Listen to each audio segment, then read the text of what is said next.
ہونا چاہیے کہ ہم دوبارہ وہی گناہ نہیں دہرائیں گے۔ رمضان میں اس دعا کی اہمیت اور بھی بڑھ جاتی ہے کیونکہ یہ مہینہ گناہوں کی بخشش کا خاص موقع ہے۔ نبی کریم صلی اللہ علیہ وآلہ وسلم بھی کثرت سے استغفار فرمایا کرتے تھے۔ حالانکہ آپ معصوم تھے تو ہم جیسے گنہگار بندوں کو کتنی زیادہ ضرورت ہے کہ ہم ہر نماز کے بعد، ہر سجدے میں اور خاص طور پر افطار سے پہلے اس دعا کو اپنا معمول بنا لیں۔ ہو سکتا ہے ایک سچی رب اغفر لی ہماری زندگی کا رخ بدل دے اور اللہ ہمیں اپنی رحمت میں ڈھانپ لے۔ رمضان کی سب سے بابرکت رات لیلۃ القدر وہ رات ہے جس کے بارے میں قرآن کہتا ہے کہ یہ 1000 مہینوں سے بہتر ہے۔ سوچیں، ایک رات جس کی عبادت، جس کی دعا، جس کا ایک سجدہ 1000 مہینوں یعنی تقریباً 83 سال کی عبادت سے بڑھ کر ہو۔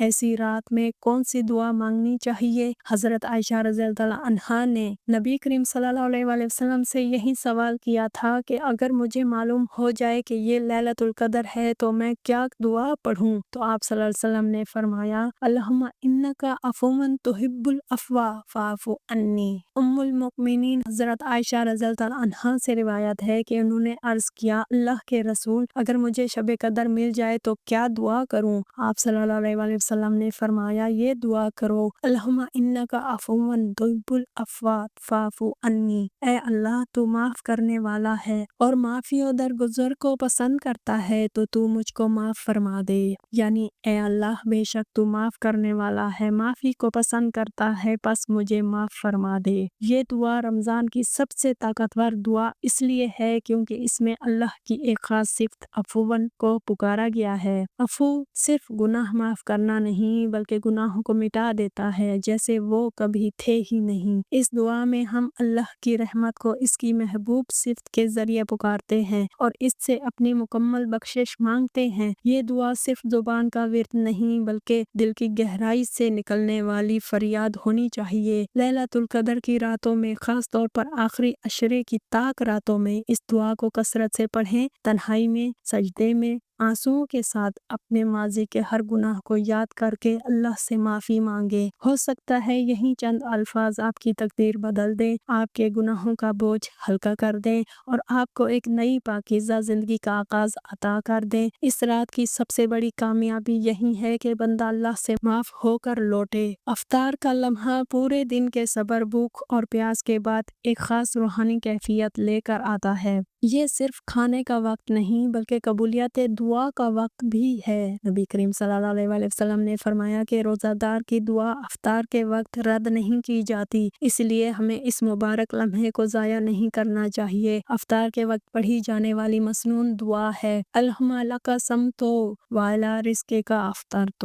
احادیث میں افطار کے لیے کئی دعائیں منقول ہیں۔ کچھ دعائیں افطار سے قبل مانگنے کی ہیں، کچھ افطار سے بعد کی ہیں۔ سوال میں ذکر کردہ دعا کا تعلق افطار سے قبل مانگی جانے والی دعاؤں سے ہے، جیسا کہ رسول اکرم صلی اللہ علیہ وآلہ وسلم کا عمل۔ حضرت معاذ بن زہرہ نقل فرماتے ہیں کہ رسول اکرم صلی اللہ علیہ وآلہ وسلم جب افطار کرتے تو اللہم لک صمت وعلی رزقک افطرت پڑھتے۔ اس کا مطلب ہے، اے اللہ، میں نے تیرے لیے روزہ رکھا اور تیرے ہی رزق سے افطار کیا۔ یہ دعا ہمیں یاد دلاتی ہے کہ ہمارا رزق بھی اللہ کے لیے تھا اور جو کچھ ہم کھا رہے ہیں وہ بھی اسی کا عطا کردہ رزق ہے۔ اس میں شکر گزاری، بندگی اور عاجزی تینوں جمع ہیں۔ جب ہم پورا دن اللہ کی رضا کے لیے صبر کرتے ہیں اور پھر اسی کے نام پر افطار کرتے ہیں تو دل میں ایک خاص سکون اور قربت محسوس ہوتی ہے۔ لیکن اکثر ہم افطار کے وقت جلدی میں سوتے ہیں، دسترخوان کی تیاری، گھر والوں کی مصروفیت یا بھوک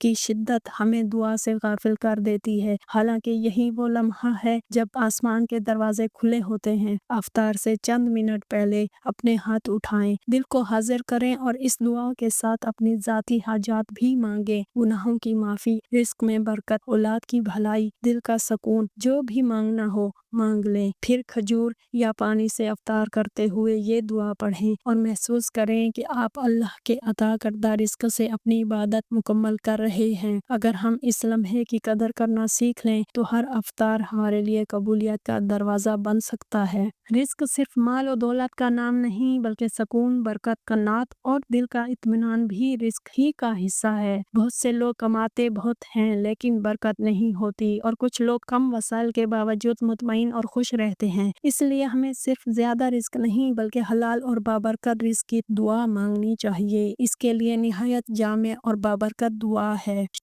اللہم اکفنی بحلالک عن حرامک واغننی بفضلک عمن سواک۔ اے اللہ، مجھے حلال مال کے ذریعے حرام مال سے بے نیاز کر دے، یعنی حلال رزق عطا فرما تاکہ اس کی وجہ سے حرام مال سے بے نیاز ہو جاؤں، اور اپنے فضل و کرم کے ذریعے اپنے ما سوا سے مجھے مستغنی کر دے، یعنی اے اللہ مجھے اپنے حلال کے ذریعے حرام سے بچا لے اور اپنے فضل سے مجھے اپنے سوا سب سے بے نیاز کر دے۔ یہ دعا ہمیں سکھاتی ہے کہ اصل کامیابی حلال کمائی میں ہے۔ حرام مال وقتی طور پر زیادہ نظر آ سکتا ہے لیکن اس میں سکون نہیں ہوتا، اس میں برکت نہیں ہوتی۔ حرام کمائی دعا کی قبولیت میں رکاوٹ بن جاتی ہے۔ رمضان کے مہینے میں جب ہم اپنے نفس کو قابو میں رکھتے ہیں تو ہمیں اپنے رزق کے بارے میں بھی سوچنا چاہیے کہ کیا ہماری کمائی پاک ہے، کیا ہم حلال راستے پر ہیں۔ یہ دعا اسی شعور کو زندہ کرتی ہے۔ اس دعا کو روزانہ نماز کے بعد، افطار سے پہلے یا سجدے میں مانگیں۔ دل سے یہ عہد کریں کہ چاہے حالات جیسے بھی ہوں، ہم حرام راستہ اختیار نہیں کریں گے۔ اللہ تعالیٰ جب بندے کی نیت دیکھتا ہے تو اس کے لیے ایسے دروازے کھول دیتا ہے جن کا اسے گمان بھی نہیں ہوتا۔ اگر ہم اخلاص کے ساتھ یہ دعا اپنا معمول بنا لیں تو انشاءاللہ ہمارے رزق میں برکت آئے گی، دل میں قناعت پیدا ہوگی اور زندگی میں حقیقی سکون نصیب ہوگا۔ دل انسان کی سب سے نازک اور سب سے اہم چیز ہے۔ اگر دل ٹھیک ہو تو اعمال ٹھیک ہو جاتے ہیں، اور اگر دل بھٹک جائے تو انسان بظاہر عبادت کرتے ہوئے بھی اندر سے خالی ہو جاتا ہے۔ اسی لیے نبی کریم صلی اللہ علیہ وسلم کثرت سے یہ دعا مانگا کرتے تھے: اللہم مصرف القلوب صرف قلبی اعلی طاعتک۔ اس کا مطلب ہے انسان کا دل اللہ کی دو انگلیوں کے درمیان۔ سیدنا عبداللہ بن عمر رضی اللہ عنہ سے مروی ہے، انہوں نے کہا کہ رسول اللہ صلی اللہ علیہ وسلم نے فرمایا: تمام انسانوں کا دل اللہ تعالیٰ کی دو انگلیوں کے درمیان میں ہے، ایک دل کی طرح جس طرح چاہتا ہے الٹ پھیر کرتا ہے۔ پھر آپ صلی اللہ علیہ وسلم نے دعا فرمائی کہ اللہ مصرف القلوب صرف قلوبنا اعلی طاعتک۔ اے دلوں کے پھیرنے والے اللہ، تو ہمارے دلوں کو اپنی اطاعت و فرمانبرداری کی طرف پھیر دے، یعنی تو اپنی اطاعت کی ہمیں توفیق دے۔ اس حدیث کو مسلم نے روایت کیا۔ اس حدیث سے معلوم ہوا انسانوں کے عمل اللہ تعالیٰ کے اختیار اور اس کے قبضہ میں ہیں، وہیں جدھر چاہے انہیں پھیر دیتا ہے، اور یہ اس کی حکمت اور مصلحت کے مطابق ہوتا ہے۔ ہر انسان سے وہ وہیں سلوک کرتا ہے، ادھر ہی اس کا دل موڑتا ہے جس کا وہ اہل ہوتا ہے۔ وہ انسانوں سے فضل و رحمت کا سلوک تو کرتا ہے، کسی کے ساتھ ظلم و زیادتی اور ناانصافی نہیں کرتا، اور اللہ کی انگلیوں سے مراد وہ انگلیاں ہیں جو اس کی شان خلقیات کے لائق ہیں، ان کی کیفیت و حقیقت کو جاننا ممکن نہیں ہے۔ اے دلوں کو پھیرنے والے اللہ، میرے دل کو اپنی اطاعت پر ثابت رکھ۔ سوچے جب اللہ کے رسول صلی اللہ علیہ وسلم جو سب سے زیادہ متقی اور اللہ کے قریب تھے اپنے دل کے لیے دعا کرتے تھے تو ہمیں کتنی زیادہ ضرورت ہے۔ دل کبھی ایمان کی طرف مائل ہوتا ہے تو کبھی دنیا کی خواہشات کی طرف، کبھی عبادت میں خشوع ہوتا ہے اور کبھی سستی، کبھی قرآن سن کر آنکھوں میں آنسو آتے ہیں اور کبھی وہیں دل سخت محسوس ہوتا ہے۔ اس کا مطلب یہ ہے کہ دل اللہ کے قبضے میں ہے، وہ جس طرف چاہے پھیر دے۔ اسی لیے ہمیں اسی سے دعا کرنی ہے کہ وہ ہمارے دل کو اپنی اطاعت پر جما دے۔ رمضان اس دعا کو اپنا معمول بنانے کا بہترین وقت ہے۔ سحری کے وقت، سجدے میں، افطار سے پہلے یا تراویح کے بعد اس دعا کو دل کی گہرائی سے پڑھیں، خاص طور پر جب آپ محسوس کریں کہ دل عبادت سے دور ہو رہا ہے یا گناہ کی طرف مائل ہو رہا رہا ہے تو فوراً یہ دعا کریں، کیونکہ اصل کامیابی صرف روزہ رکھنے میں نہیں بلکہ دل کو اللہ کی طرف موڑنے میں ہے۔ اگر دل اللہ کی اطاعت پر قائم ہو گیا تو زندگی کے باقی معاملات خود بخود سنور جائیں گے اور انسان کو وہ سکون نصیب ہوگا جو دنیا کی کسی چیز سے حاصل نہیں ہو سکتا۔ جہنم کی آگ سے حفاظت ہر مسلمان کی سب سے بڑی خواہش ہے، کیونکہ آخرت کی کامیابی اور سکون اسی پر منحصر ہے۔ نبی کریم صلی اللہ علیہ وآلہ وسلم نے ہمیں سکھایا کہ ہم اللہ سے ہمیشہ دعا کریں، اور خاص طور پر رمضان میں یہ دعا کرنے کا بڑا ثواب ہے۔ اللہم اجرنی من النار۔ حضرت حارث رضی اللہ عنہ سے مروی ہے کہ نبی کریم صلی اللہ علیہ وآلہ وسلم نے مجھ سے فرمایا، جب تم فجر کی نماز پڑھ چکو تو کسی سے بات کرنے سے قبل 7 مرتبہ اللہم اجرنی من النار کہہ لیا کرو۔ اگر تم اسی دوران فوت ہو گئے تو اللہ تعالیٰ تمہارے لیے جہنم سے حفاظت کا فیصلہ لکھ دیں گے۔ اس طرح جب مغرب کی نماز پڑھ چکو تو کسی سے بات کرنے سے پہلے 7 مرتبہ اللہم انی اسألک الجنۃ اللہم اجرنی من النار کہہ لیا کرو۔ اگر تم اسی رات میں فوت ہو گئے تو اللہ تعالیٰ تمہارے لیے جہنم سے حفاظت کا فیصلہ لکھ دیں گے۔ سبحان اللہ۔ نماز فجر اور مغرب کے بعد پڑھی جانے والی ایک دعا۔ نماز فجر اور مغرب کے بعد کسی سے بات کیے بغیر 7 مرتبہ یہ دعا پڑھیں۔ اللہم اجرنی من النار۔ ترجمہ: اے اللہ مجھے دوزخ سے محفوظ فرما۔ رسول اللہ صلی اللہ علیہ وسلم نے ارشاد فرمایا کہ نماز فجر اور مغرب کے بعد کسی سے بات کرنے سے پہلے 7 مرتبہ یہ پڑھ لیا کرو۔ اگر اس دن یا رات میں مر جاؤ گے تو تمہاری دوزخ سے ضرور خلاصی ہوگی۔ سوچیں، ایک عام انسان کی زندگی میں کتنے گناہ اور خطائیں ہو سکتی ہیں، چاہے وہ چھوٹے ہوں یا بڑے، لیکن اللہ کی رحمت سے ہم اپنی حفاظت کے لیے دعا کر سکتے ہیں۔ یہ دعا سیدھی اور جامع ہے، اور دل میں خشوع کے ساتھ پڑھی جائے تو اثر اس سے کئی گنا بڑھ جاتا ہے۔ رمضان میں جب ہمارا روزہ، نمازیں اور تراویح قبول ہو رہی ہوں، اسی دوران یہ دعا کرنے کا ثواب 2 چند ہو جاتا ہے۔ یہ دعا صرف زبان سے پڑھنے کی نہیں بلکہ دل سے مانگنے کی ہے۔ جب ہم دل سے اللہ سے مانگیں کہ ہمیں آگ سے بچا تو ہمارے اعمال بھی خود بخود اللہ کی رضا کے قریب آ جاتے ہیں۔ خاص طور پر سجدے میں، سحری کے وقت یا افطار کے فوراً بعد یہ دعا کریں۔ دل کو یاد رکھنا چاہیے کہ ہر شخص کا گناہ موجود ہے اور کوئی بھی اپنے اعمال کی بنیاد پر خود کو بچا نہیں سکتا، بلکہ اللہ کی رحمت اور دعا کی طاقت سے ہی نجات ممکن ہے۔ لہٰذا رمضان میں یہ دعا اپنی روزانہ کی عادت بنائیں، چاہے آپ گھر میں ہوں یا مسجد میں۔ جب بھی دل اللہ کی طرف مائل ہو فوراً یہ دعا کریں، اللہم اجرنی من النار۔ اس دعا کا اثر صرف آخرت کے لیے نہیں بلکہ دنیا میں بھی دل میں سکون اور خوف اللہ کی روشنی پیدا کرتا ہے اور انسان کو اپنی زندگی کی درست راہ پر قائم رکھتا ہے۔ والدین کی دعا ہر مسلمان کے لیے سب سے بڑی ضرورت اور نیکی کا ذریعہ ہے۔ یہ دعا رب ارحمہما کما ربیانی صغیرا، سورہ اسراء۔ ترجمہ: اے میرے رب، ان دونوں پر رحم فرما جیسا کہ انہوں نے بچپن میں مجھے رحمت و شفقت سے پالا تھا، یعنی اے اللہ ان پر رحمت فرما جیسا انہوں نے میری پرورش کی جب میں چھوٹا تھا۔ پڑھ کر ہم اپنے والدین کے لیے اللہ سے مغفرت، رحمت اور برکت طلب کرتے ہیں۔ والدین کی دعا اور خوشنودی آخرت کی کامیابی میں بہت اہم کردار رکھتی ہے، اور ان کے لیے دعا کرنے سے ہماری اپنی زندگی میں بھی برکتیں آتی ہیں۔ یہ دعا خاص طور پر رمضان میں پڑھنے کا بڑا ثواب ہے، کیونکہ رمضان میں ہر دعا قبول ہونے کے زیادہ امکانات ہوتے ہیں۔ والدین کی خدمت اور ان کے لیے دعا کرنے سے نہ صرف ہم ان کی مغفرت کے لیے عمل کر رہے ہوتے ہیں بلکہ اللہ کے نزدیک اپنی بھی نیکی جمع کر رہے ہوتے ہیں۔ یہ دعا ہر نماز کے بعد، سجدے میں یا رات کے وقت پڑھی جا سکتی ہے۔ دل میں خشوع کے ساتھ پڑھیں اور اللہ سے صادقانہ خواہش کریں کہ اللہ کہ آپ کے والدین پر رحم فرمائے اور انہیں جنت الفردوس میں اعلیٰ مقام دے۔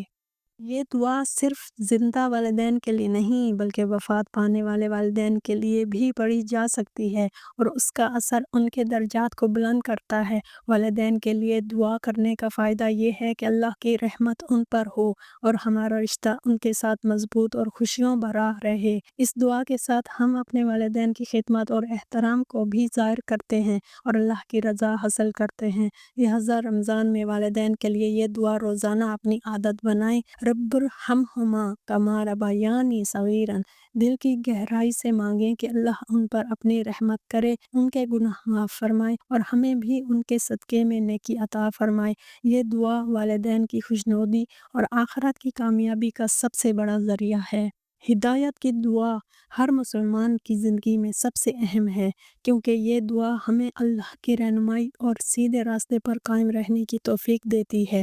اہدنا الصراط المستقیم، یعنی اے اللہ ہمیں سیدھے راستے کی ہدایت دے، پڑھ کر ہم اللہ سے یہ درخواست کرتے ہیں کہ وہ ہمیں ہر غلط فیصلے اور گمراہی سے بچائے اور ایمان کی راہ پر قائم رکھے۔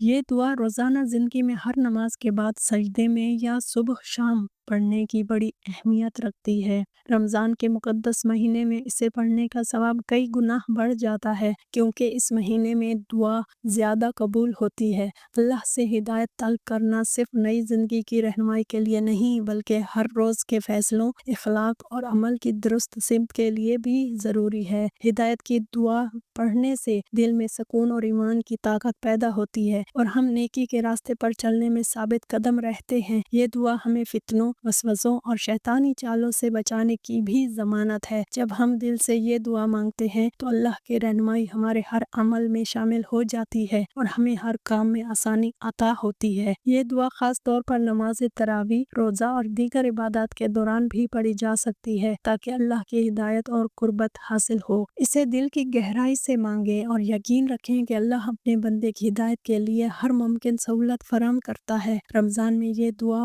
ہماری زندگی میں روشنی، برکت اور سیدھی راہ کے لیے ایک مضبوط ذریعہ بن سکتی ہے، لہٰذا روزانہ کی عادت میں شامل کریں۔ اہدنا الصراط المستقیم، اور دل سے مانگیں کہ اللہ ہمیں ہر گمراہی سے بچائے، سیدھے راستے پر قائم رکھے اور ہماری زندگی میں نیکی اور سکون پیدا کرے۔ دنیا اور آخرت میں بھلائی کی دعا ہر مومن کے لیے نہایت اہم ہے، کیونکہ یہ دعا زندگی کے ہر پہلو میں بھلائی اور برکت کی طلب کرتی ہے۔ اللہم ربنا آتنا فی الدنیا حسنۃ وفی الآخرۃ حسنۃ وقنا عذاب النار۔ ہم سے ابو معمر نے بیان کیا، کہا ہم سے عبد الوارث نے بیان کیا، ان سے عبد العزیز نے اور ان سے انس بن مالک رضی اللہ عنہ نے بیان کیا کہ نبی کریم صلی اللہ علیہ وآلہ وسلم دعا کرتے تھے، اللہم ربنا آتنا فی الدنیا حسنۃ وفی الآخرۃ حسنۃ وقنا عذاب النار۔ اے پروردگار ہمارے، ہم کو دنیا میں بھی بہتری دے اور آخرت میں بھی بہتری، اور ہم کو دوزخ کے عذاب سے بچائیو۔ ربنا آتنا فی الدنیا حسنۃ، یعنی اے ہمارے رب ہمیں دنیا میں بھلائی عطا فرما۔ پڑھ کر ہم اللہ سے درخواست کرتے ہیں کہ ہماری زندگی دنیا میں سکون، رزق، صحت، نیکی اور آسانیوں سے بھرپور ہو۔ یہ دعا نہ صرف دنیاوی فلاح بلکہ آخرت کی کامیابی کا بھی ذریعہ ہے، کیونکہ اسی کے ساتھ ہم آخرت میں بھی بھلائی کی دعا مانگتے ہیں۔ وفی الآخرۃ حسنۃ وقنا عذاب النار، یعنی اور آخرت میں بھی بھلائی عطا فرما اور ہمیں آگ کے عذاب سے بچا۔ اس طرح یہ دعا مومن کی دنیا اور آخرت دونوں کے لیے مکمل رہنمائی اور برکت کی ضمانت ہے۔ روزہ کے دوران خاص طور پر افطار کے وقت یا نماز کے بعد اس دعا کو پڑھنا بہت مستحب ہے، کیونکہ رمضان کا مہینہ دعا کی قبول ہونے کا بہترین وقت ہے۔ دل سے یہ دعا مانگنے سے انسان کی زندگی میں سکون، رزق میں برکت اور دل کی تسکین پیدا ہوتی ہے۔ یہ دعا ہمیں یہ یاد دلاتی ہے کہ دنیا کی راحتیں اور آخرت کی کامیابیاں دونوں اللہ کی رضا اور اس کی مدد سے ہی ممکن ہیں۔ یہ دعا روزانہ کی عادت میں شامل کرنے سے انسان ہر کام میں اللہ کی رضا اور بھلائی طلب کرتا ہے، اپنے اعمال کو بہتر بناتا ہے اور زندگی کے ہر شعبے میں اللہ کی مدد کی طلب کرتا ہے۔ اس دعا کو دل سے پڑھیں اور یقین رکھیں کہ اللہ اپنی رحمت سے ہر بھلائی عطا فرمائے گا۔ لہٰذا ہر مومن کے لیے ضروری ہے کہ رمضان اور باقی دنوں میں یہ دعا ربنا آتنا فی الدنیا